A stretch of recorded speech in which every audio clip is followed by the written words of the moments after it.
So right now we're going to look at all of the photos that we have. I've tried to separate them and sort them so that I can give you all of the different photos that we have of the front of the house, back of the house, west side, east side, etc., room by room, based on all of the photos that we have from the Apple Valley Police Department and from the BCA. We're starting here at the front of the house. Good thing to note is the snow. Note where those presents are. It's very important to know the distance of this window here and how high you would have to be up to actually see anything on the ground, or to actually see where those bodies were, or to even possibly see where the blood writing was. It's not as easy as some might think. So again, this is just the front of the house that we're covering here in this section based on all of the photos that we have. Not in particular order, but I try to give it some type of order here. And you can see the way that the presents are laid up. This is after Colin Prochnow stacked them up too, so it's not like this is how they were found. We don't really know how the presents were found. Colin Prochnow knows, and maybe he stacked them up the same way that he saw them. I'm not sure, but I think it's very important to note that this is not exactly how the presents were found. They were more scattered. Based on what Colin told the cops, they were more scattered down. These presents were probably out there for about 3 weeks, I believe. You can see the window there, and you can see the curtain a little bit open. You can see that in several of these curtains here, and the window curtains, they're kind of open. Note the snow too. It's also very important to note the snow. You can see another cable going there. But you can see that the driveway, there's no snow there. How much snow is on the roof, and is this common? Is this just the way that it should be? I wonder if by looking at the snow on the roof, could you get a good view, a good idea of what the snowfall was like, when the last snowfall was. Obviously you can go and you can actually look that up. Several different websites that you can look it up. Dan Hinnon has looked that up, and I guess it really wasn't that snowy. It wasn't really snowing at this time. Snow was on the ground, but that was about it. All right. It is a common courtesy in this state to blow out or to shovel your neighbor's driveway. So Colin Prochnow did that at least once, maybe twice, to this house. We're not really sure. But he didn't hear anything, didn't see anything. There was no activity in this house as far as they knew. For at least before Christmas. I think Judy Prochnow said the last time they had seen the Crowleys was before Christmas. Nice little town here, some nice shots. Some of the shots I don't really understand why the police took, but that's alright. You can see everything is taped up here. But again, look at those shingles, look at how much snow is on top there. And we get another wide view, another angle here from across the street. Police cars are there, police tape is there. It's an interesting area. It's an interesting home. If you look at the home now, if you were to compare the home how it is right now to these photos that we're looking at, there have been some major improvements, not just physically but also spiritually, from what I was told. So you can see these presents. Obviously the big question is, well, how do the presents last for that long? And they don't look soaked, they don't look wet. I mean, the bag does look wet, everything does kind of look wet. That's just my view on it. So I don't know what type of wrapping paper that would have been, but very curious to see that. Okay, thanks a lot. We've just gone through the front of the house. And we're now going to look at the presents and the front door as well. So we're going to get a little closer view of those presents, of how they were. Again, this is not how the presents were found, but this is how Colin Prochnow stacked them up. At one time, Colin was going to take them back to his house, and for whatever reason, he stacked them up, heard the dog, and saw the dog attack that window. So now we're going to look at these presents. I don't want to hear any complaints about these presents. There's nothing wrong with these presents. These are great presents. There's nothing. Some of that stuff really bothered me, but maybe that's just me taking it a little too personal of what people say. Everybody has the freedom of speech. You can say whatever you want. So these zombie targets, that's all normal too. It's just one of the zombie targets looked like one of the guy that was shot in that Bundy case. But so we're looking at these presents. You can see the damage of these presents here. You can see that the paper does look warped. Yeah, there's that brown bag. And inside that brown bag is where that $14,000 check is going to be, along with the bill from David's lawyer. Both of those things are in there. I think the bill is only about $500 or something like that. But you can see these shooting targets. You'll see some of the same shooting targets will be found in the garage. We'll see those later. But very heartbreaking stuff here to really see these presents. And apparently they were there for about 3 weeks. And I know some people have raised some questions about, wow, they look really good for being there for 3 weeks. And I would have to agree, especially if those paper targets were just set up like that, just set out there. But if there's no snowfall, okay, and they were kind of scattered around as well. That's the interesting one right there. And there is another very interesting one. These zombies, I'm not sure what's up with the whole zombie thing, but inside this one is a world map, and I believe that is from Ranya's grandfather. Very cool map. I actually want that map. I need a map like that. This one is an interesting toy. We happened to get this for my nephew on the same year that I was looking at these photos. And it is a very frustrating toy here. I don't know if you've ever tried that, but this is brain work. This is good for the child's brain. There was a lot of good things here. Coloring crayons, just the I don't know. Okay, I'm not going to go off on some of the comments about what people have made about those presents, but now we see this flashlight here. We're seeing some of these other gifts. Wounded veterans are in crisis. The VFW. This is a gift to Rania from her aunt, and that's awesome. That's great. And you can see Rania draw. She draws a lot, right? She's always drawing, always got that stuff out. So they got her a nice little pack there. I think these presents are great. So I'm not. And here's that world map. Nice world map there. And there is the invoice for $50. Okay, I said a few hundred. Okay, obviously it's not. It was for $50 to Hothead Productions, which is David Crowley. There's the front of the house. We're going to look at the front door. They're very clear to focus. Take multiple shots of that front door and to just see no forced entry, I guess is what they're looking for. This is one of their... so they believe there was no forced entry because they're looking at the door. Door looks good. We're even going to look at the inside of the door here. We're going to come back to the inside of the door as well. You can see some shoes there.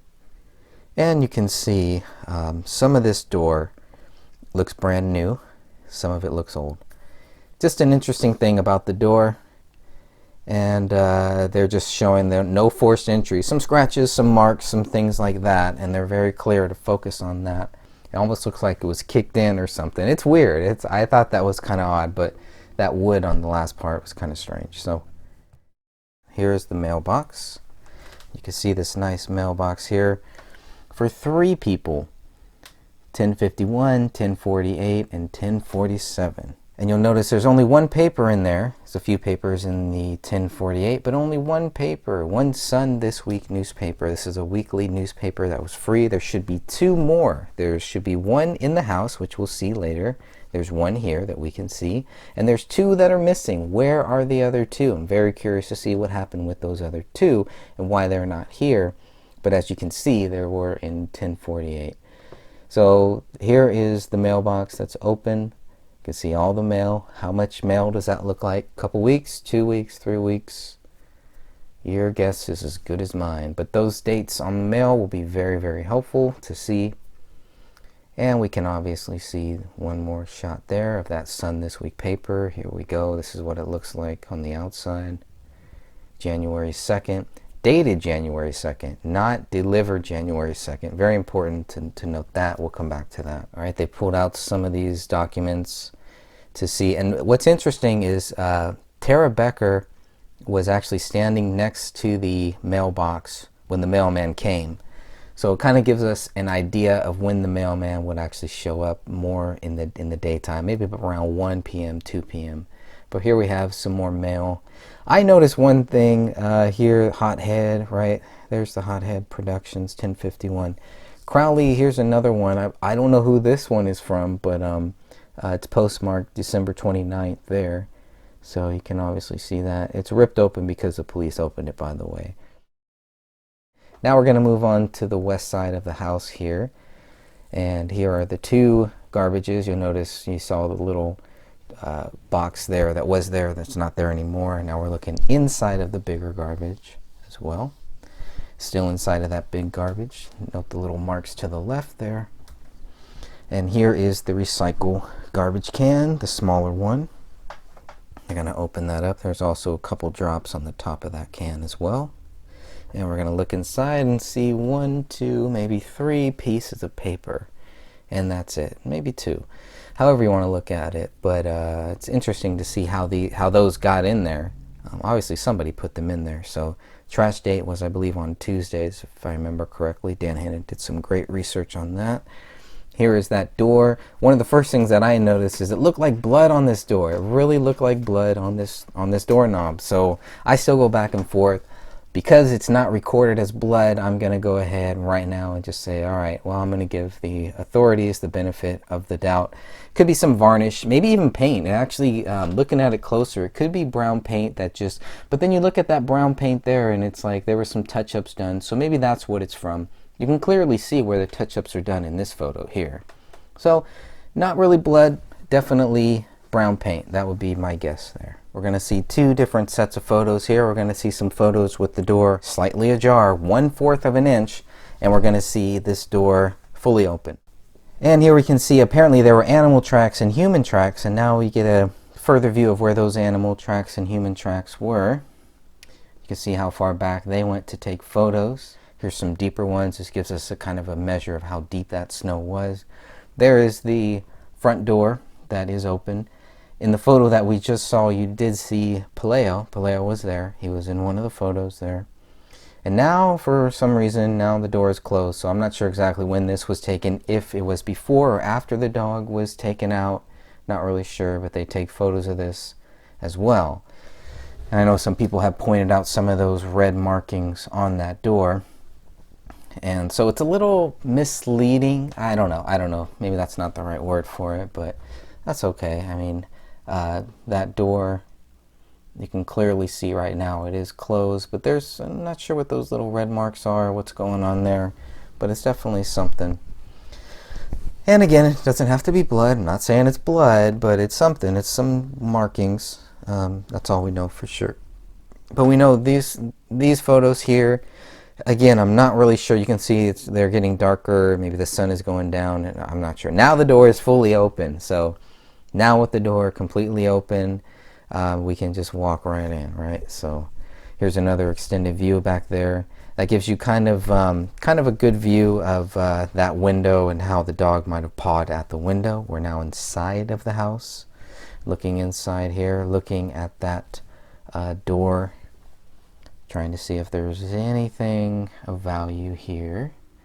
And I believe this again goes back to I'm not sure what that little piece is, that little black piece is there, but that open door was probably one more thing. They said no forced entry, because there wouldn't need to be any forced entry. Now they're looking at these shoes, calculating these shoes and getting some measurements, because there were a lot of footprints in the backyard of the snow, in the back of the house, and I'm sure you all saw that. So it just went back to why are there so many different ways, so many different trails. So they're measuring their feet, and they don't really ever come to the conclusion, I don't know how they ever could, to say that, well, all of those footprints were ours. They don't really say that. There's human tracks and there's animal tracks back there too. So it could be critters. I'm not sure what type of critters would be in this area. Obviously there was something. Couldn't have been that dog, because the dog was locked up in the house for 3 weeks according to official reports, official theory, I should say. These shoes, these Skechers, I think these are David's shoes. I think these are David's shoes from inside of the house, from behind that recliner. I could be wrong, but I thought that was interesting that they took photos of them wearing the shoes, and then in that one they had photos of them not wearing. So now we can see all of these tracks, tons of tracks there, right? Some human, mostly human, but somewhere in there are animal tracks in there as well. How deep is that snow? For all of you snow lovers and all of you experts on snow, tell me how deep that snow is, you think. I'd be very curious about that. All right, and that will lead down into the basement. You can see a little dent there. Now we're getting into the windows. We're still in the back, right? We're still in the back of the house. We can see those curtains. We want to see those curtains.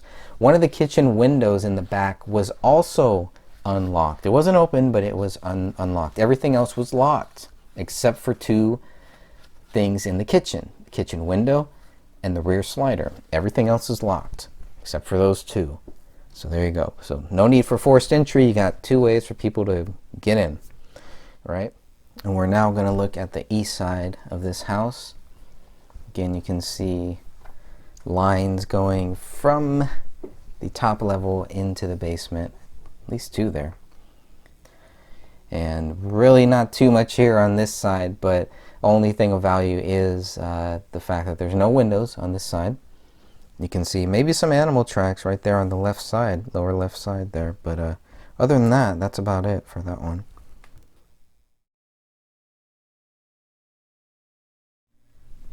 Now we're inside the house. We're going to look at that back room. One of the things we're going to notice about that back room is we did not get any photos of the back room when we got the first 464 photos from the Apple Valley Police. Look at all that dog poop. You can see a lot of dog poop there. I think this was one of the areas where the dog was kind of going poop. This is misleading because the basement door to the left looks closed. It apparently, in my view, it was not closed. This door was open, meaning the dog had access to it. You just saw to the left, you just saw dog food there. There was dog food. We just saw the image that we just saw right here is the only image where you might be able to see that there was a bullet in the living room ceiling. But we're looking at the kitchen right now. We're looking at this back room, and now we're going to the kitchen counter, and you can see there's some milk bones on that counter. You can see the coffee. Can you measure by the food, by what you're seeing, by the coffee, by this, can we measure how long these bodies were there? There's some money in there. Number 11, I'm not sure what that is, but you can see some pills out there on the counter. Definitely had some there in that drawer. And this window is probably the kitchen window that was left open. It's the only kitchen window, so it must be. And of course, here we go, the grease as well. We've done a couple grease tests. Done a couple tests with this stuff, and I think we need to do some more tests on this. How long was this pan sitting there? How long were these things sitting there? Looking at the refrigerator. We never got photos of inside of the refrigerator, but I would have loved to have gotten some, and I hope that in the future we can get some photos to see what is inside of that refrigerator, because we don't see any beer anywhere. We see nothing like that. University of Minnesota, School of Public Health. Here is that note that we see, which I think is between David and Kamel, back and forth. You know, couples writing weird random letters. You'll see that. You'll see that in a couple different places. There's also a note behind there. These are tagged as number 46 and number 47. There are two separate tag numbers, so you can get some of the tag numbers 46 and 47 confused. Here is what that note that was folded up said, and there you go. D, I love you, baby. Grug bug. Compare that handwriting. Make sure it's the same. We're looking at the counter now. You can see number 17. We got some blood there. We're going to get into the, oh, it's a blurry picture. We're going to get into this blood, and we're going to see there's some hair on the floor as well. But this blood, and there's some other blood markings, but this is the one that they really captured. You can see all of the other ones. So obviously they couldn't get them all, but number 17 is that blood marking there.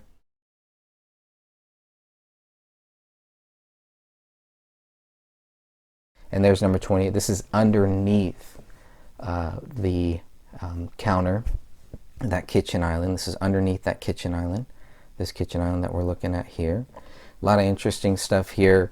And I don't know if there should be, I'm not sure why the cell phone is there. It's bloody, but it's placed there. There's some blood on that tissue box that we'll see as well. And we'll see a lot of interesting things here. That's number 26. Clearly see that, and that is clearly a finger from my view. But why is this here? Not only is this here, look at this, okay? So you have a bloody phone that has a crack in it, a couple cracks, but the headphones don't look bloody. Nothing wrong with those headphones, but it's all taken out of the pockets. Somebody said we got to take this out of our pockets empty your pockets, buddy. That's the first thing that I thought of. Lighters, there's another lighter. You're going to see lighters everywhere. Lighters all over this house. Okay, that looks like, it looks cracked to me. It looks cracked. So I'm looking at the cell phone, number 35 there. And look at all that blood on there. There's a lot of blood on that thing. But what's interesting is there's no blood on the headphones that were on top of it. Now we're looking at the other side. They've turned this over. This is David's cell phone. There's really no doubt for me. On the island counter is David's cell phone. Here's another little iPad that we're going to see, number 6. All of these things, all of the electronics were taken in. They were gone through. They went through everything. And they found no reason why David would have committed these crimes. That needs to be clear. Here's his driver's license. I mean, everything is just right out there. It's, oh, hey, I just killed everybody. I'm just going to put everything out of my pockets. And yeah, it's just, no. I'm sorry. Not following it.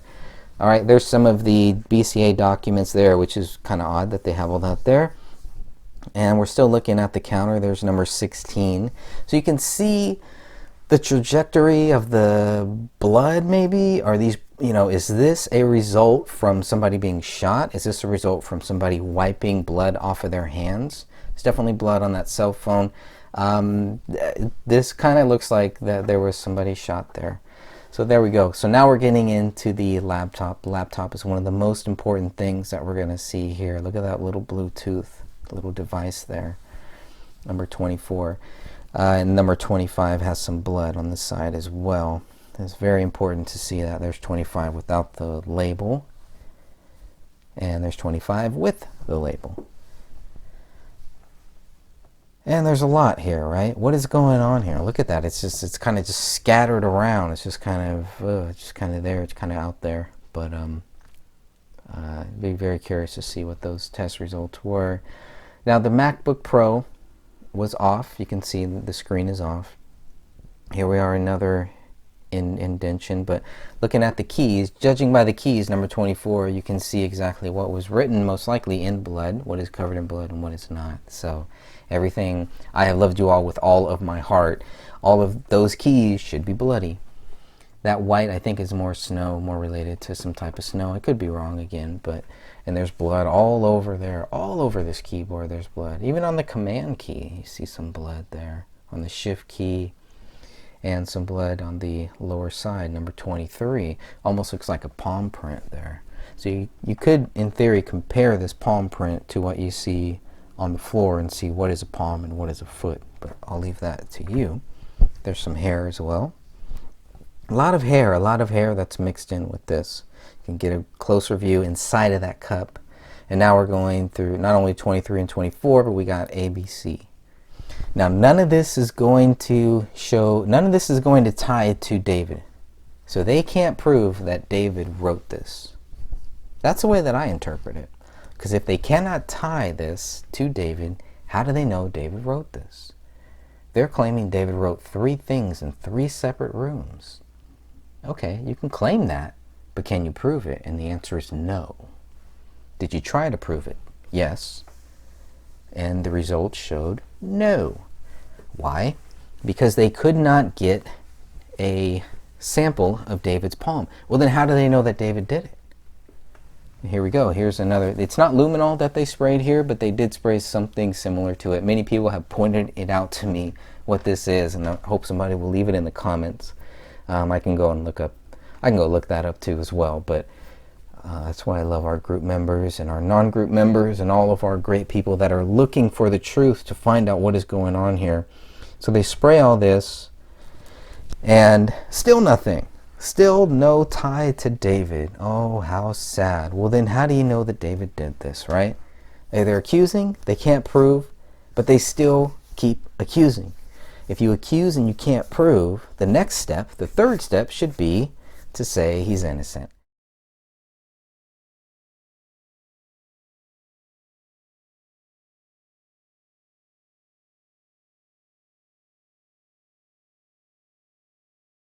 Okay, here's one of the only pictures that we have that shows I have loved you all with all my heart, and now it's gone. All of a sudden it's gone, right? There it is. So once they start swabbing this, they start taking it out, and there we can see a closer view of some of the playlist stuff. Now, obviously, you can see some of these are not in order because you can see the screen is on in some, it's off in some. So there's the back. You see that love. There's a lot. It's a key thing here is love. And yet they're telling us there was no love. He killed everybody that he loved, whatever. There's the dishwasher. There's been some questions about that. My only question is, was it on? Was it off? It's hard to believe that it was on for 3 weeks. I get it. Here's the kitchen garbage. We're now looking inside of the garbage here. People have wondered about some presents. Where are the presents? You can see at least one present from Rania to her mom. Some eggnog in the back. And some hair dye as well, possibly. Now here we have December 26th. So this is the one that should be here. Now the date on which this was taken to the house is still in question because you have 3 different people telling you 3 different stories. The guy who dropped off the paper says one day, his mom says a second day, and the person who is in charge of this paper going out gives us a 3rd day. So you can look more on that in my gray stage article that I did a long time ago, but it definitely covers that and really makes my head scratch. And the only thing left to do is to ask the coordinator what the heck was going on here. So here is the dishwasher, and we can see the dishwasher is open. It was found open. This is how it was found here. Number 22, this little blood, another little blood speck. What is this blood speck doing here? All the lights are on that dishwasher. Here's another close-up view. So if the lights were on, that makes me think that they were about to run this and something happened. The scene was interrupted. You can clearly see that by the fact that you see the dish soap there. The dish soap thing is open. So, I don't know. Here's number 21. These little spots, where are these spots coming from? How do these little spots get here? But there's no other footprints or anything like that in any of the other areas. It is strange. I definitely agree with people who have brought that up. It is strange. Where's all the footprints? Where's all the fingerprints? Where is everything? But then you have one little spot here and a little spot there. Okay. Okay, we're now looking at the photo leading into the living room. And here is that living room looking at it from the kitchen. And there is the blood writing on the wall. Very disturbing. You can even see a foot at the bottom of that photo there too, just some of the tips of the feet. And you can also see on the couch, if you're looking at this image on the left side, there's bone wrapped in hair. We're getting here a closer view of the Allahu Akbar. A little blood there on the ceiling, possibly. Look at the time. That's very important. The books that are over there. There was a Quran found, so the question was that Quran part of this? Was it on that bookshelf there? And the question about the blood writing, was it a live hand? Was it a dead hand? Was it a gloved hand? So those were some of the things going back and forth. This gives us a really good view here of what was written. There's a very sad picture, cool picture of all 3 of them together, and a close-up of that one too. This is on that bookshelf, so I was wondering where and of course one of the only images of the bodies that you can see there, and possibly the skull. I think maybe the temporal bone. I know it's been some back and forth on that, but there's that skull there.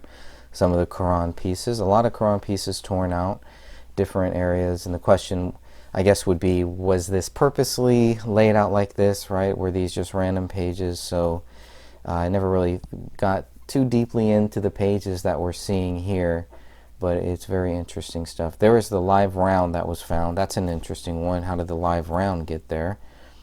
And you can see some other flesh and hair, lots of hair everywhere, all different types of hair. There is the part of the teeth in the upper corner, and a close-up of that knife, which is open, which to me would also show a sign of a struggle, maybe not forced entry, but a sign of a struggle. Was the hair cut? There's no indication where the documents say that the hair was cut. Here's a knife, how we first got it. And I thought it was just camouflage, but there was blood on that knife. Some of the shell casings. These are all submitted for testing, and nothing is found on them. So no tests were conclusive as far as I remember. And there is the hand. Look at David's left hand, the hand sign that it's making. You can see the Quran there closer up. Number 4, it's item 4. There's another one of item 9, which is another shell casing.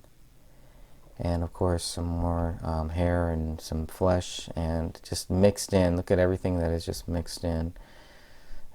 Was that from the dog or was it something else? I'll let you decide that. Christmas tree. That blue tube in the back, sometimes it's up, sometimes it's down, so that gives us another indication there. There's number 30 with another shell. They're all tested. All of these shells are tested, but nothing's really found, nothing of value if I remember. It would be good to go back and look at that. But the living room is definitely the most important part because that's where the bodies were found. And the lack of blood, unless the blood is mixed in with that carpet there. And there's item 31, which is a fragment. Item 31 was one that they used to compare to item 57 later on. There's another shot of the skull in the upper corner there. Here's the Quran. Open to this page, it was interesting. You can see a little bit of David's finger there. You can see how close the Quran was. Well, the other question is how close was the actual gun. So there is some bloody fingerprints there mixed in with hair. Pages ripped out. Was it ripped out here purposely, and why was it set here? If David did all this and set it there, it just set it there, or are they going to tell us that he was holding the Quran while he shot himself? I highly doubt it. But you can see the lack of blood here, right? There are brain matter and all that type of stuff. There's number 37. Here's another shot. There's the decomp most likely, but could also be blood. But I'm gonna, again, let you decide whatever you want on that one. You can see the little curve below the number 4 on the carpet there, and you can kind of make an outline of where the 3 bodies were, at least of where David and Kamel's bodies were. Maybe not Rania, because she was kind of leaning up against Kamel's left leg, while Kamel was face down, facing number 44, in that area, somewhere in that area. You can see all the carpet, all the blankets are now moved. Looks like blood or decomp on that blue blanket in the left corner. The laptop is also there, and we get some more another view of that. You can see all the different hair, different colors of hair at some point. Some of the shawl has been ripped right there. Could that have been from the dog? We can assume that, I guess. And here's another close-up of that Surface Pro, Kamel's Surface Pro, that she was watching allegedly when she got shot. And they put it up on the kitchen table to take a better shot. There's number 42. In the upper corner above number 42, there was a question about if there was a bullet there too. So trying to see, because police did miss number 53, and that is the bullet that they will tie to Rania's blood. So how they miss that is one thing, and it rolls out of this carpet, unless there's another carpet that we're not seeing here. Number 53 rolls out of this carpet and is found 2 days later after the police are gone, after the bodies are taken out. So very disturbing stuff here. There's a closer shot of number 43. Now getting into 44. And it's just devastating. And you can see where the bullet is, where the bullet landed. Very interesting stuff there. That's number 44. Some of the hair up there did kind of look cut. So be curious to see what's going on with that. What's going on with all the cut hair. And here's another shot. All the different angles, just trying to give you all the different angles to see this carpet. And I do believe a lot of that is just, that's why we're not seeing a lot of blood, is because it's this carpet stained, etc., etc. Again, I don't know anything about this. I'm just guessing. Could be wrong. There's number F. F is going to lead into the bullet that we're going to see that is lodged in the south basement wall. And we're going to see that one later on. We'll definitely get there. Some more closer shots showing how it went through. Obviously, police were able to look down and find this bullet, but for whatever reason, they could not look up and find item 57 until 1 month later when somebody tells them that item 57 exists. So here's part of the fragments of item F, that will go down into the south wall of the basement, be lodged into the south wall there. So lots of holes here, holes on both sides of the carpet, obviously holes on both sides of this wood floor, and of course the hole into the side of the So F is a big one that goes down. And then of course, there's another good shot of F. And we're also going to see where Kamel's body is bagged. That's not where her body was found, it's just where it was bagged. You can see on that table, the pyramid photo, now there's a ring.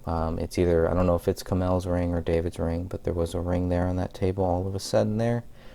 You get a nice shot of those footprints or fingerprints, whatever you think it is. It's there.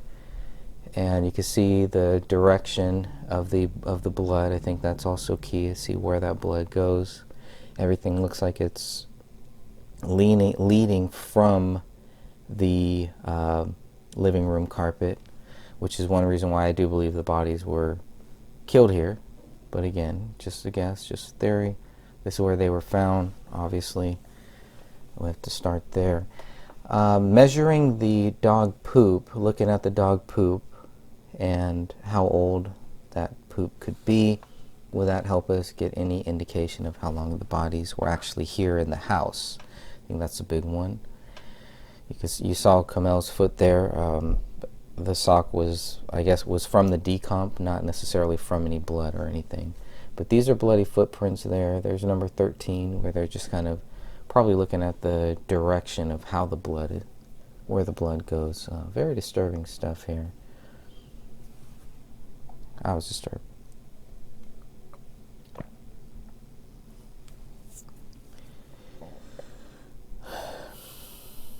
Going back to those prints there. Number 14. To me, they look like footprints. The authorities call them footprints. They're labeled as footprints, but again, you can judge for yourself what you think it is. But that's number 14 there. Different number 14 than other 14s you might see, because there's different item lists. I think there's three lists. And that to me is number 15 is one of the more clearer ones that looks like a foot, like a right foot. And more hair everywhere. How far the hair went and where some of the blood was. Here's another interesting one where you just get some of the little blood splatter there. We're number 16. Looking back on this floor here, again, you can kind of see where the blood is coming from and get some idea there. And that could be because there's so much blood on that recliner. Maybe that's why we're not necessarily seeing a lot of blood in the area. I don't know. I mean, I'm just trying to look at all this from all different ways here, but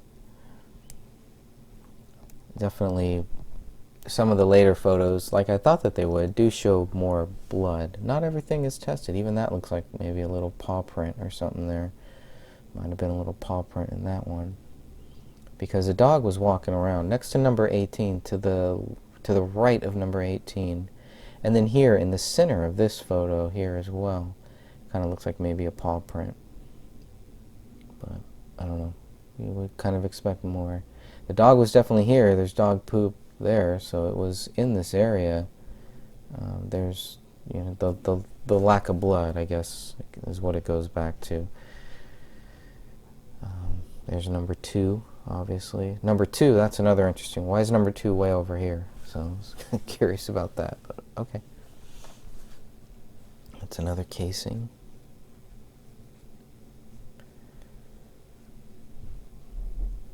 So we got a lot of photos on this part here.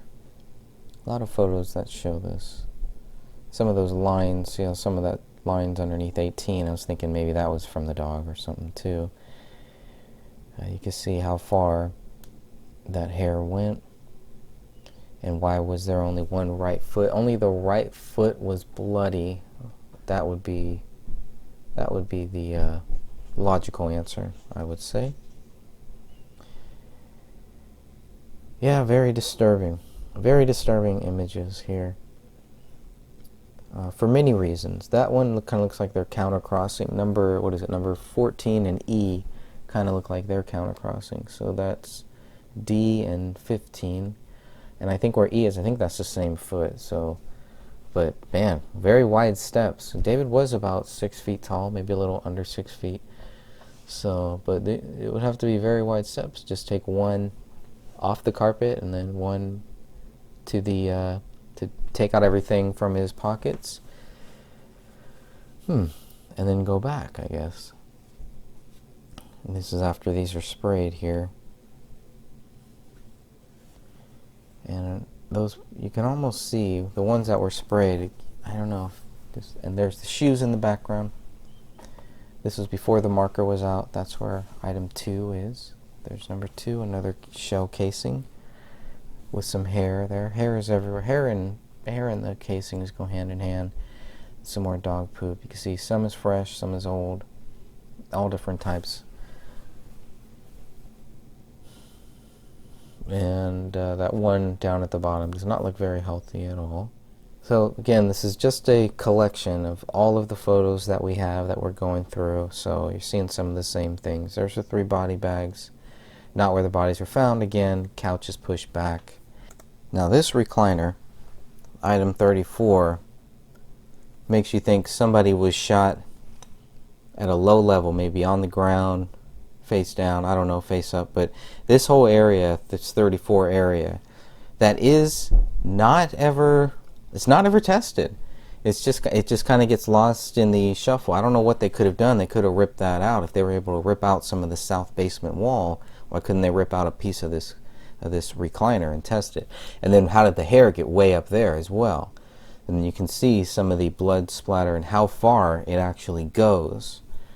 How close would any body had to have been, and from what angle, from what height? This cage where the dog is. The dog could have been put in that cage. It was left out purposely. Maybe the dog at some point was in that cage. And you can see how far some of this stuff goes. Or that item, that number 32, and how far that goes out there. Right next to where the dog cage was. This stuff travels. It's going very, very far. How does it get way over here? It has to go past the Christmas tree, past that recliner. It's very interesting, unless something was dragged here.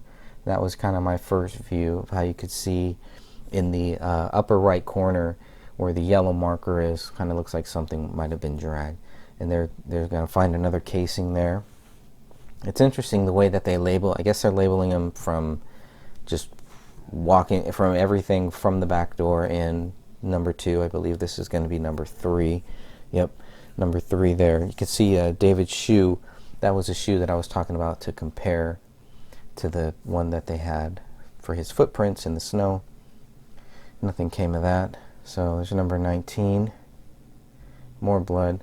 And just spots, right? But what angle? From what angle? Where is it going? It kind of looks like multiple, right? We got 2 different angles here. It's an interesting one right there. 22 is kind of like, was something dragged? I was wondering, was anything dragged here? And if it was, why did it kind of stop here? Or was this where the dog just kind of walked right into it? I'm not sure. I don't know what this is. That little the little water spot, though, I believe is from the authorities when they came in through the back door from the snow on their feet. Just a guess. I don't know. Or else that doesn't make any sense either, because that definitely is not going to be there for 3 weeks. But by this time they had marked everything, so I think it was just from their shoes. And there's 20. 20 is an interesting one because it almost looks like a finger. Almost looks like a finger. So I don't know. Maybe it was somebody grabbing there. I'm not sure.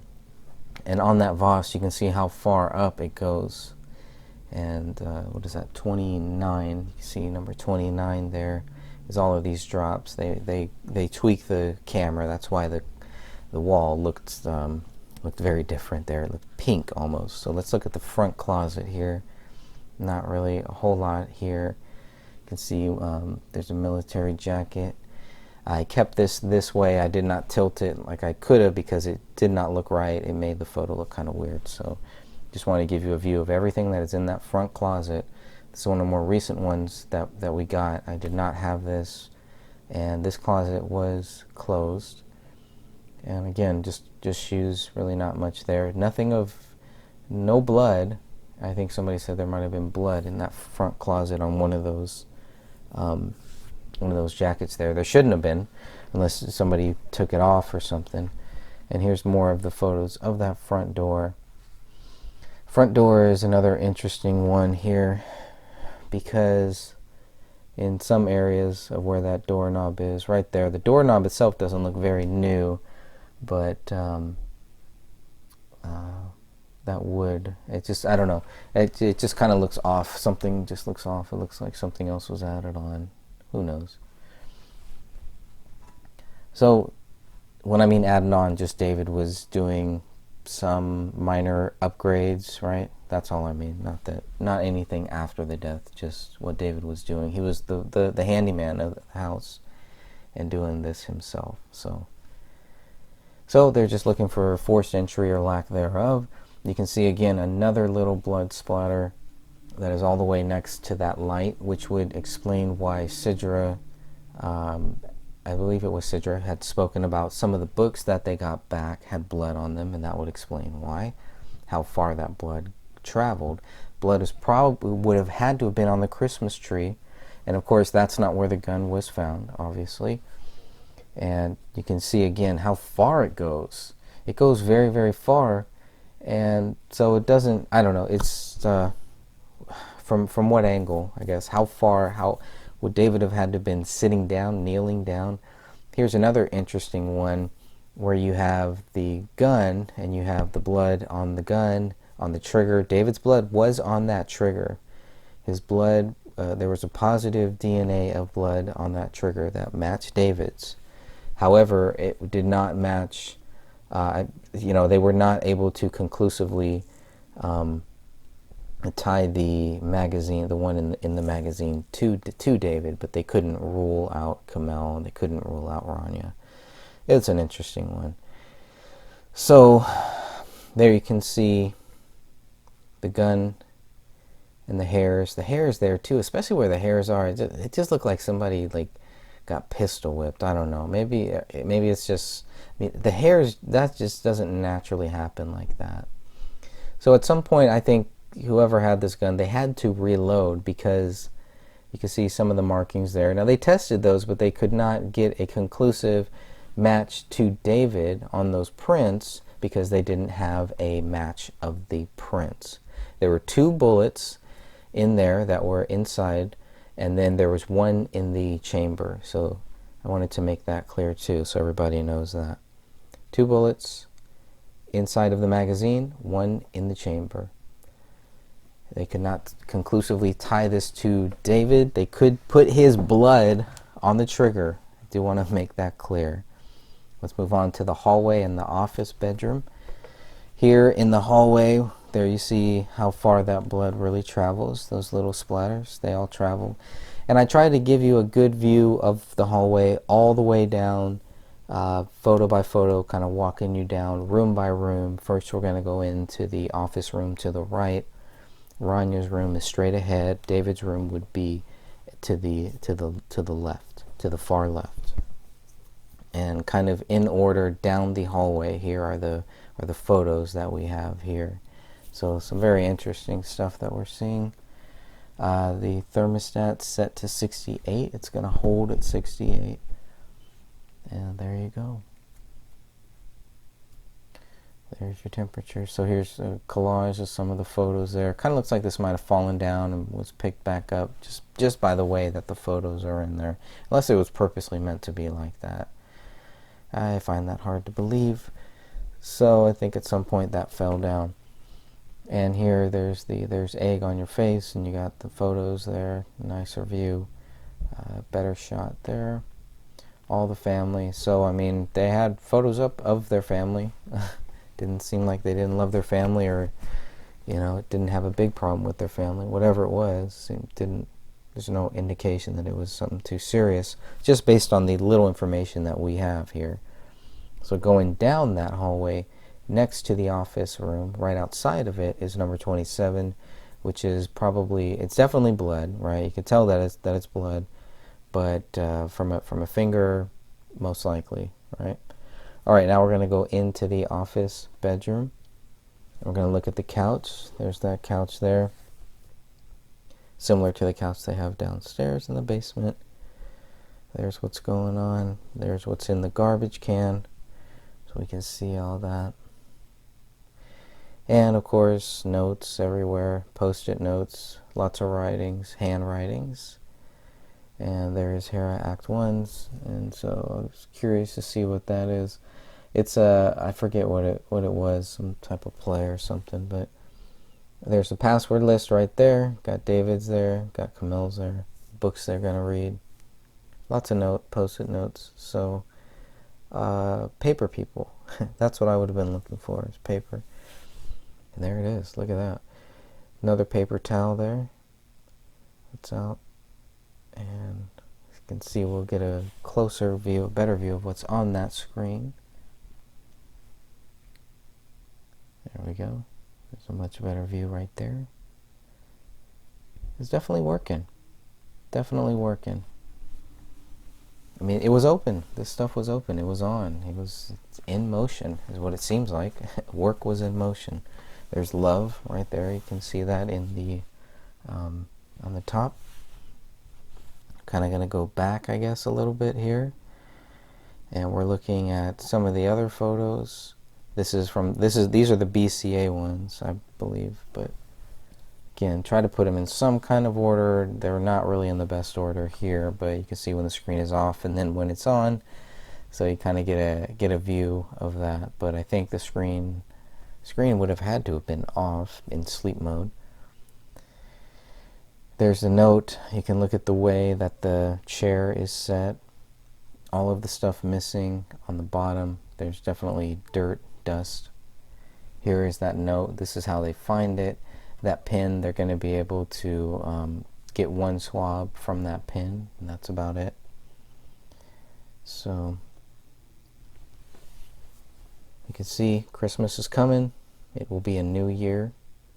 And that 6 looks like it was a 5, or maybe it just looks a little weird. What do we got here? Kevlar helmet in aluminum foil. So lots of notes, lots of writings. I'm assuming all related to the project that he's working on, to the Gray State project. Note where the chair is now. The chair has been moved a little bit. Markers are up. Everything is being marked. There's number 13. The screen is back on. That is on the table there too. Yep, and there's some more of the passwords for 21. Oh boy, lots of them. But it's all on paper, so yet they have a note that they type out later. Okay, there's 39 there, some more blood. And none of this really,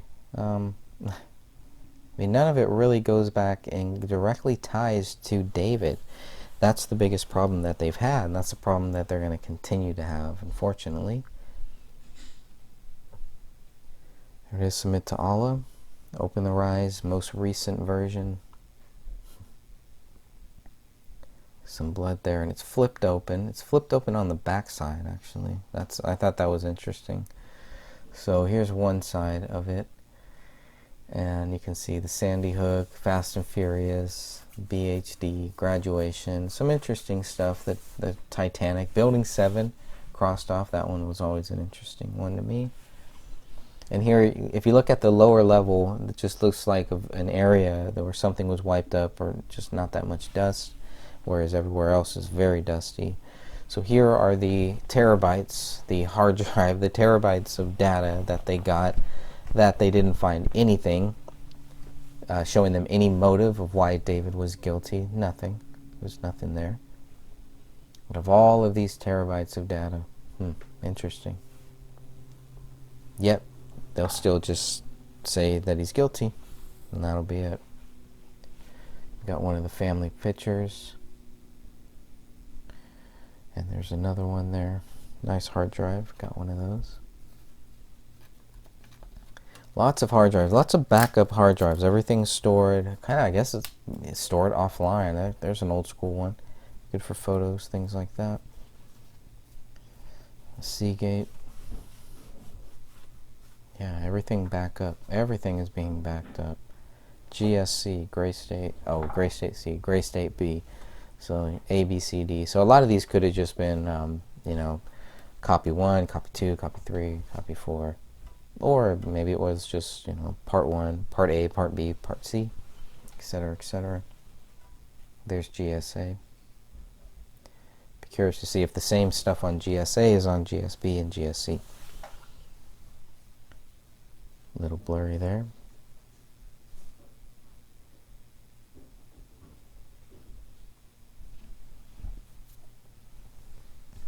Number 18, BX. Number 19, HHP, Hothead Productions. 26, there's some of the chords. Oh, Lexar. Missed that one before. Alright, now we're looking at the wall here that's leading up to that closet inside of the office bedroom. I've always loved you forever. Little Mexican thing, forever. Registered nurse. It's Kamel's files, her documents in there. It's a working office. There's another, maybe iPad, Surface Pro, something like that over there as well. Dear Any American. Some checklists.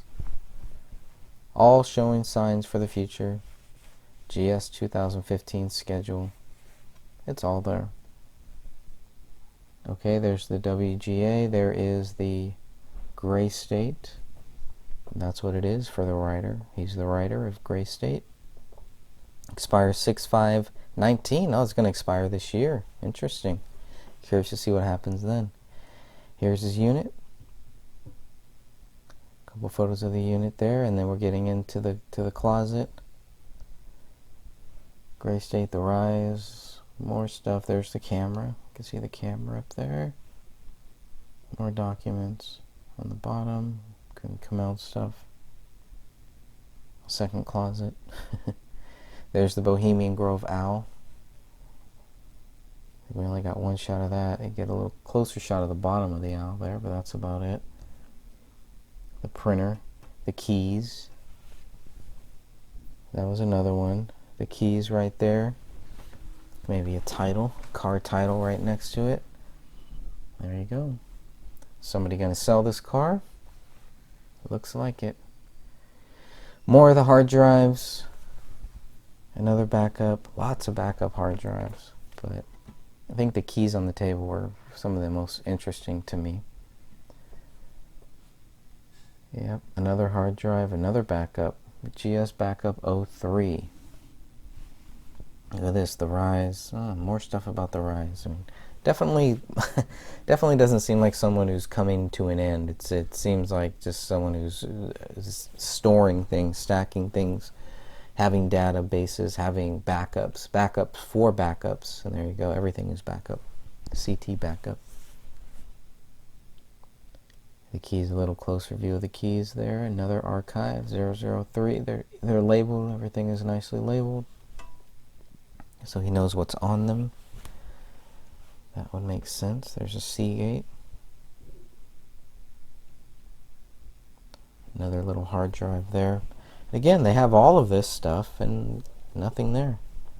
Now this one's interesting because it does look like maybe there could have been some blood on that. This hothead one, this is on the couch. I'm not sure where that number 35 came from, but there's more backups. There's a lot more stuff in there as well, more hard drives. Now the printer, number 36 here, that we're going to see, and there was another lighter at the bottom of this desk too. But here is the contributor list. I believe this was from the Democratic Party, 2007 maybe. I always forget what year exactly, but David had that list in there, and he also had, there's their marriage certificate. But yeah, it was curious that David had that list, and it was curious that that list was inside of the printer. It's not very likely people leave it in the printer. That's probably another hard drive there, number 37. And now we're looking at the wall. We're going to look at some of Kamel's accolades. But I think the fact that there was the printed up stuff inside of the printer still in the printer tray, to me that also looked like a scene that was interrupted. That's just my view. And there's some more of the Kamel, the University of Minnesota, Master of Public Health. Very cool. Now we're going to look at the daughter's bathroom, the second bathroom inside of the house. Here are the two sinks. You can see one is used, the other is not. Used by the daughter, by Rania. I don't know if she had to use like a step stool to maybe get up there, or I'm not exactly sure how tall she was, but there's a sponge next to it too, almost like it was going to be cleaned. The way that the sink is, I guess, not this sink, but the other one that we're going to look at, but the way that the second sink is, just is kind of odd to me. I guess, you know, you brush your teeth, but generally you would wash it out, or even later, a couple days later. So it makes me wonder, when was the last time that they brushed their teeth?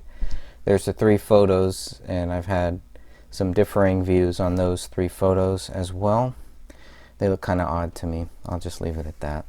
You can see the toilet seat is open. 2 towels there on the floor. Another thing to note, there is toilet paper there, but we're not going to see toilet paper inside of that toilet, as far as I know. Close-up of those towels. You can see that the toilet seat lid looks wiped, but is that toilet paper, or is that more closer to possibly towels, paper towels, or is it something else? It's not bread, it's not food. There's another cup, but there's the toys, but the curtain is not up. So another strange thing I would think would be taken into consideration.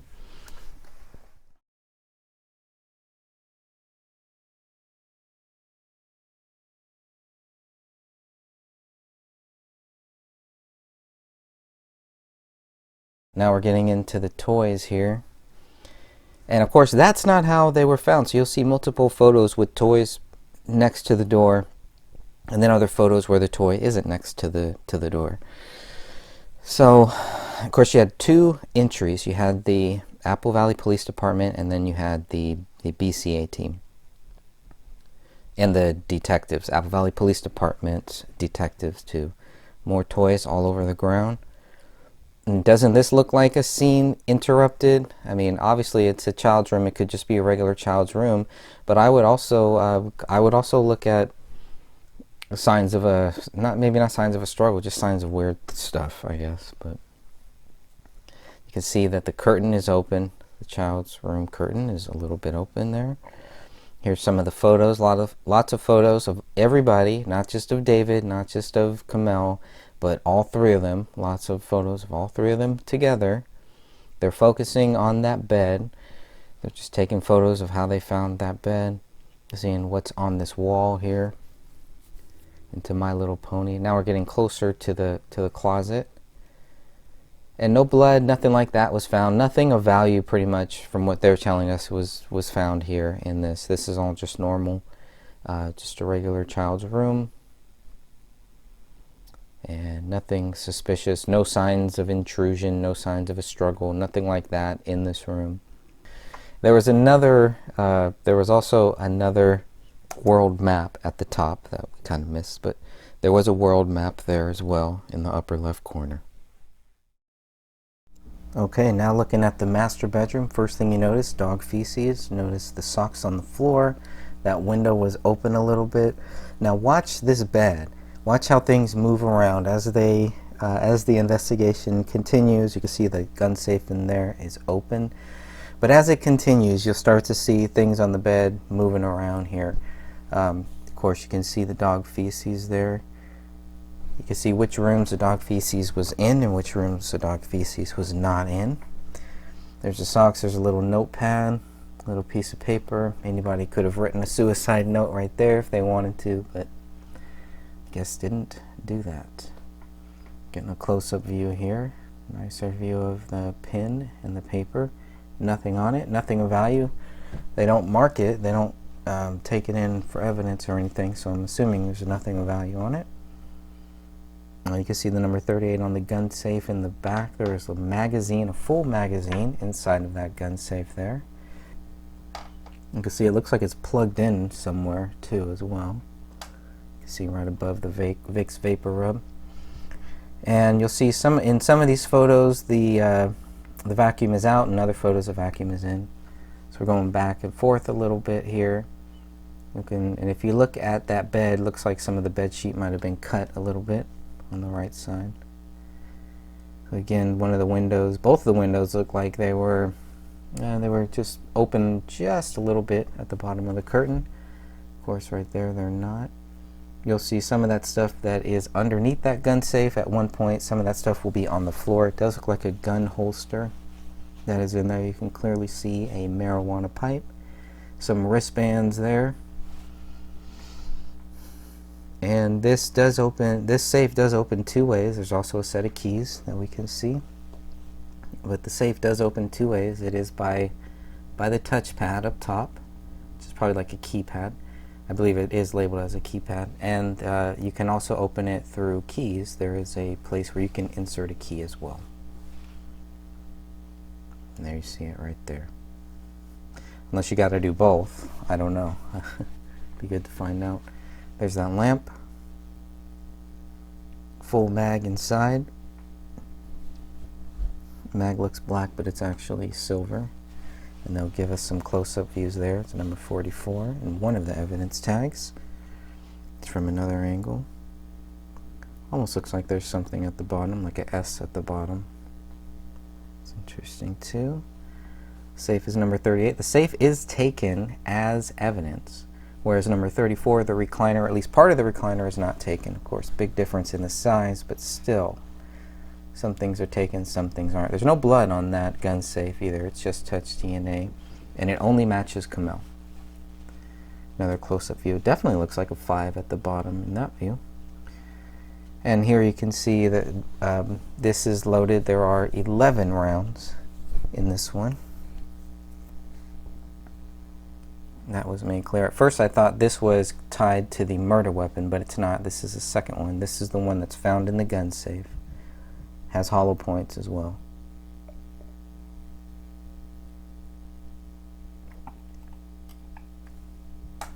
Now we're looking up. You can see above the lamp there some little markings. David's pants on the ground, other stuff on the ground, a blanket on the ground. Kamel. So it was always a question of what side is this? Was this David's side or Kamel's side? Also looks like there's a knife, another knife right there. I'm not sure if that's a knife. Hard to tell. It's something though. The watch, Sharpie, some books. All this stuff just right here. So I'm not sure if this was the side that David slept on or the side that Kamel slept on. Hard to tell. There's the holster on the ground.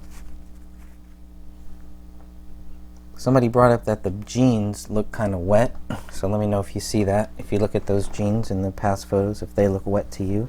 I'd love to hear your guys' view on that.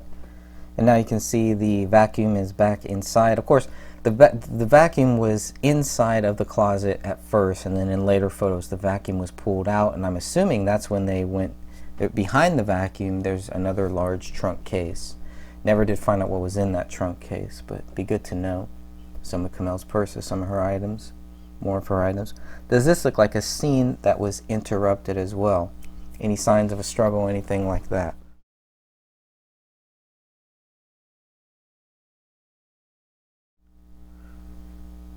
Looking at more, I see the wire going up next to where the books are. I was curious what that is, just a set of lights or something else. The attic is right above this area as well. Probably connected to those lights up top is where that power plug is going in. Let me know if you notice anything on that bookshelf as well. Some interesting books over there, I'm sure. And there is the entryway into the attic that they won't find until much later. What else do you see here? What do you see of value here? Not seeing too much, but still curious. And of course, weed out on the table. Kids around, but just gonna leave the weed out on the table like that. The weed out on the table, the way that it is, looks to me generally like a scene that was interrupted. Somebody got interrupted doing something. Nobody just, puts this stuff out there and then decides to go kill their kids. You can see right now the credit cards are not out there in the image before they were. So they're pulled out there and then they're all photographed. But right now, this is what you're looking at right now is how it was found. And that's probably Kamel's cell phone. And there's the weed just laying out there in transit, about to be used. The weed was closed. It'd be good to know if we could tell how old this weed was, how long it might have been sitting there. I think that would be a good thing. Number 42, Kamel's cell phone. And you did see those credit cards and the debit cards that were out there, but those were not out there like that. They were put out there by the police and photographed. You see the window, the curtain open a little bit. Now we're going to make our way into the bathroom here. A few key things that we noticed inside of that bathroom that were interesting as well. Obviously the sink, I first thought that was blood in the sink. Police don't indicate that it is. I don't know what it is. Bong water, whatever it is. It's something. Paper towels again on the ground. Paper towels in every room. Now this one doesn't have any toilet paper. No toilet paper in this sink. But you can see, what is this? What are we looking at here? If it's not blood, I'd love to know what it is. Is it more darker? These better photos kind of look a little more dark. It still looks reddish to me, so I don't know. There's the bong there in the corner. And a nice little note there. Another cup. We're going to see cups next to every toilet. For some reason, there will be cups.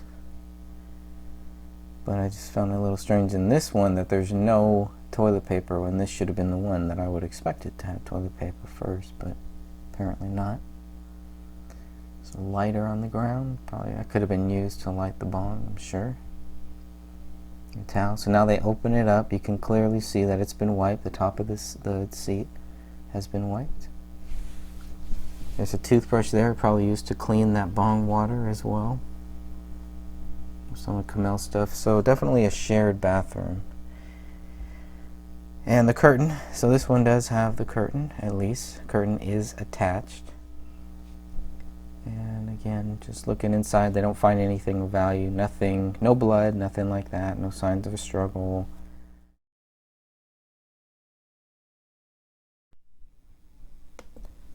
We're now looking at the Crowley garage. We're going to see the two cars in there. The black car was the one that Sidra dropped off in October, and the gray one is one that Mr. Alam bought for David. Here's David's little tool shed area. You can see all the nice tools there. Some interesting stuff on that wall. There might have been a camera mounted on that wall. Has been one of the theories. Haven't really found too much to it, but here's another close-up view of that desk there. And you'll see in the back there's a Gray State photograph, or a Gray State poster that shows the prices and stuff of the t-shirts, stickers, etc. $20 something. There is another chest there, another black box there. And we're just getting a nice view of the whole car here as well. This black car again was the one that was brought by Sidra. Sidra picked up a different car and left this black one there. So this one was there since October of 2014. They got the plates on there. And the other car, the gray one, from what I was told, was the one that Mr. Alam bought for David. We're getting some more shots of the tools. Everything that's on the walls there. 2 bikes. 2 helmets in the back. All the tools. Show snubbling tools, everything like that. Here's the other side of the garage. There's an American flag. There's that garage door. You get to see the other side of the garage door there. And how nice and neat some of the stuff on those shelves are as well. Another Gray State poster. Ron Paul sticker. You can also see those targets in the back, some of the same targets. And you can get a general view of where the garage was and the distance into the house. There's some of those targets again. Some of the same ones were left outside of the house. RFID clinic. Interesting there. Now we're looking a little closer at the gray car. Both Toyotas. Look like one might have been up for purchase. They might have been wanting to sell one of these cars. See about that. There was theories that they had planned to move to California, so they wouldn't need 2 cars. So even more reason to think that they might have been wanting to sell one of them, if that's true. Now we're going to look inside of that gray car. Again, this is the major car here, and lots of survival things in there. Some might say that this is a get out of Dodge packet. You never know. But it's very important to note that it was found in this trunk, and nothing is mentioned about the other trunk. But you gotta have some ammo. He's got the gun there, so if he needed to take his gun with him, boom, throw it in there. It's all legal. It's all right. Maybe not in California. So, good shots, good close-up shots of all this stuff here. That makes you think that they were planning on leaving. Tickets, you can look at the date of the tickets, when they're valid too. This is one of the item number 46s and 47s. There are I believe three or four different item lists, so there's a close-up of those bullets. You can see the shape that they're in. And we're going to look at those shelves that we were talking about. There's a bullet exchange photo in the back, some tiki lights for outside, probably in the backyard. And just, yeah, another good shot there. I think we're going to start closing up on that door, getting a nice close-up view of that door there. Definitely some barbecue gear, some paint rollers. And they close up on that door just to make sure no signs of forced entry or anything. So when they're talking about no signs of forced entry, that's one of the things that they're talking about. And there it is. There is the guillotine shot. And now we have come to the basement. Now we're going to start looking inside of the basement. You see here the door is closed. In the next shot we're going to see the door is open. I do believe the door was open, then it was found like this. And now we're going to try to give you all of the different shots that we have of those stairs going down in some type of order. So you can see all these first shots that we're going to see here should have the stairs in them at some angle at some point. We're looking down now. And the hair, that I thought that was kind of weird, that some hair was just kind of randomly there. Looking for any signs of blood, anything like that. If a hand or something like that was dragged down here. No signs of that, but definitely a little piece of hair that we're going to see. No flesh or anything that's found, but the hair is very interesting. And then the poop that's found. That hair looks like it's consistent with the hair and stuff that was found upstairs. A couple shots of that, of the dog feces here. Good close-ups there. Still looking at the stairs, trying to give you guys a view of almost like a 360 of what it would look like if you were to look at the stairs, because when we first got some of the photos, it was still hard to figure out where the stairs were. Of course, now we have the actual diagram, so if you guys need those, we definitely got those for you. You can see the dog poop on the ground. You're going to see that everywhere. It's all over this area. When they say all over, it's not like it's piled on top of each other or anything. It's just you see some here, some there, some there, and it's everywhere. If you really look at all these shots, if you were to calculate them, you'd see a lot of these shots do have some type of dog feces in them. I thought the Spider-Man was interesting because there was one of Kamel's friends that said David was going to be a part of the next Spider-Man movie. I was trying to find the timeline, figure out what Spider-Man movie they were talking about. Maybe there's some truth to that. I don't know. Alright, and still looking at this, you can see this is when the police come down here. Obviously, they're like, what is this? I'm going to see some guns, some other weapons, some military stuff, props, things like that, whatever it is. But definitely would raise their eyebrows to see if this guy is stocking up for like World War III or something like that. Of course, we know that's not true or anything, but still, I mean, they don't know. They don't know what's going on at this point, so... More stuff of the table there. This is all still in that open area on the bottom. There you go. There's some ammo. And some interesting stuff here, but this is all kind of in that open area still. We're still there looking behind where that black couch is. That black couch, also behind that black couch, we're going to see what might be some decomp that leaked through the living room floor. We're going to see that here close up.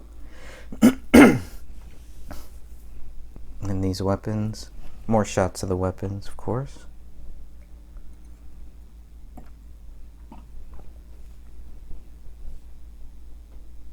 yeah, I mean, props, whatever, dummies, paintball stuff, whatever it is, to the cops, it must have looked kind of strange. It must have looked strange to them to see all this stuff here.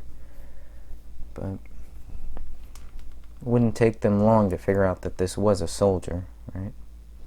And why is all this stuff here? Were they packing up? Were they getting ready? I mean, was this part of their move? It's, you know, there's movies on the ground you can see over there too as well.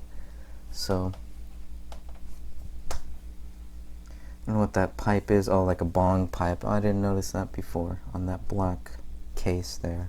It's always something that I don't notice. Why I keep going over these and making sure everybody has them, because another set of eyes might see something that I missed. So, with the drum set, you can see how old that drum set was, how new it was.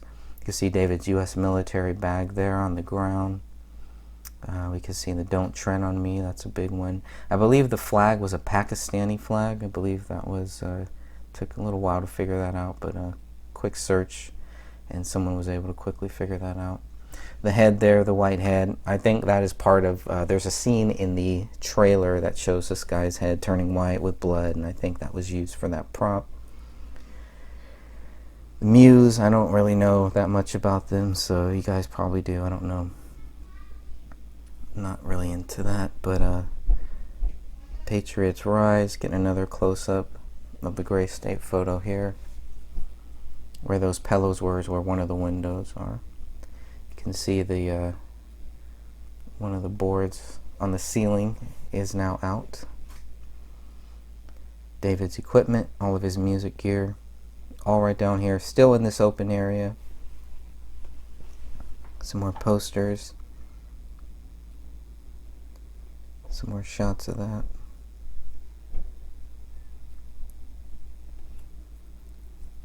It's a close-up of that. All these photos. Nice FEMA shot there. The Dark Knight, Batman, definitely. So I was a fan of that. And here is some of the decomp stuff that we're going to see in the back on that wall. You'll start to see what I first thought was blood. I don't know what it is, but definitely if it's not blood, it's decomp, a mixture of both, etc. It's something, but I questioned maybe it was some type of leak or something. That could be too, I guess, but I just found it kind of odd that this is also in the same area where the bullet will go into the south wall. So this is all on the south wall here. Is where it's all going to be.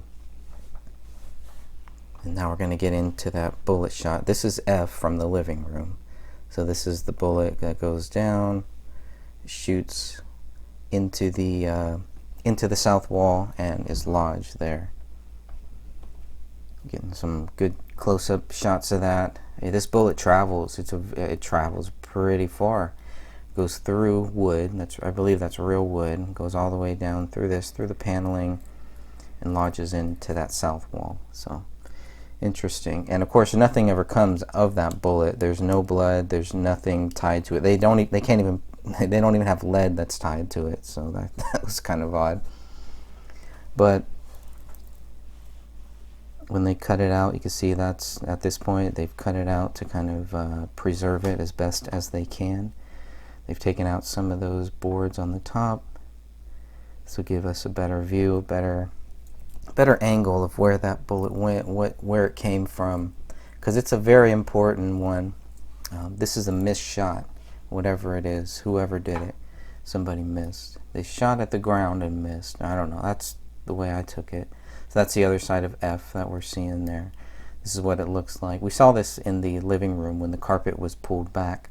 Now we're getting a shot of it from what it looks like on the basement and where it's lodged there. I think is also interesting. You can get a very good shot there of how big that bullet hole is. And going down, now it's a little wet. If you look at where F is, in that last shot when it was labeled, it looked a little wet, a little different. There's another shot there. Some of that side wall goes right into this lens right on top of here. That was interesting too. drywall. It just lands right in the drywall there. Getting some other shots, and they're just kind of, and again, these are from 2 or 3 different sets of photos, maybe from a combination of 3 or 4 different cameras, so that's why it looks kind of different. But here it looks a little wet. If you look at F the way it is, it looks a little wet to me. And you don't see the bullet there.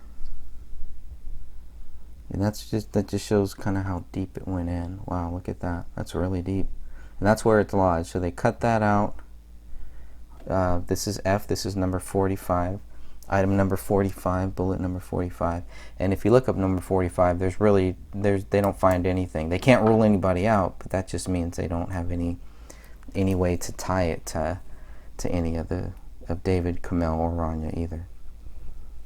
And they're cleared to note that. All the documents note that as well. Alright, you can see a lot of dog feces there. Now we're going to go into the bathroom. We're going to start to make our way into that bathroom. It's very easy first looking at the photos to get kind of confused of where the layout, what the whole layout of this house is, unless you've been there, unless you've seen it. Now we're moving into this bathroom. This looks like a built-in bathroom. This maybe David built this himself. It looks like he was building. There's a couple rooms back here. It's actually pretty nice. You can see that tubing.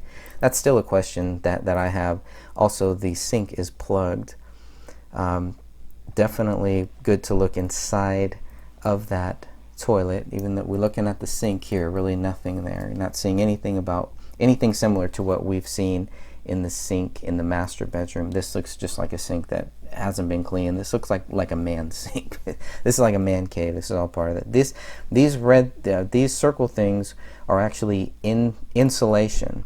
So I think, I don't know if that was because of the whole music thing that he was working on, but you can definitely tell that here, unless there's more to it there. But it just seemed like David was a builder. He was building these things. He uses 2 different types. Some are the blocks right under that toilet paper. You notice toilet paper is pretty full too. And there's a cup next to that toilet. We're going to get another close-up shot of that toilet, because this is a very important one to measure that water. See how low that water is. And it's clean, no indication of any dog or anything accessing that water, but the dog would have had access to it. And there's the towel, the bleach towel right there. And now we're going to get another shot of the towel, and then we're going to make our way out of this bathroom. I think that's about all the photos they have of that bathroom. You see that photo there? Going back down this hall, and we're going to make our way back into to where the washer and dryer are.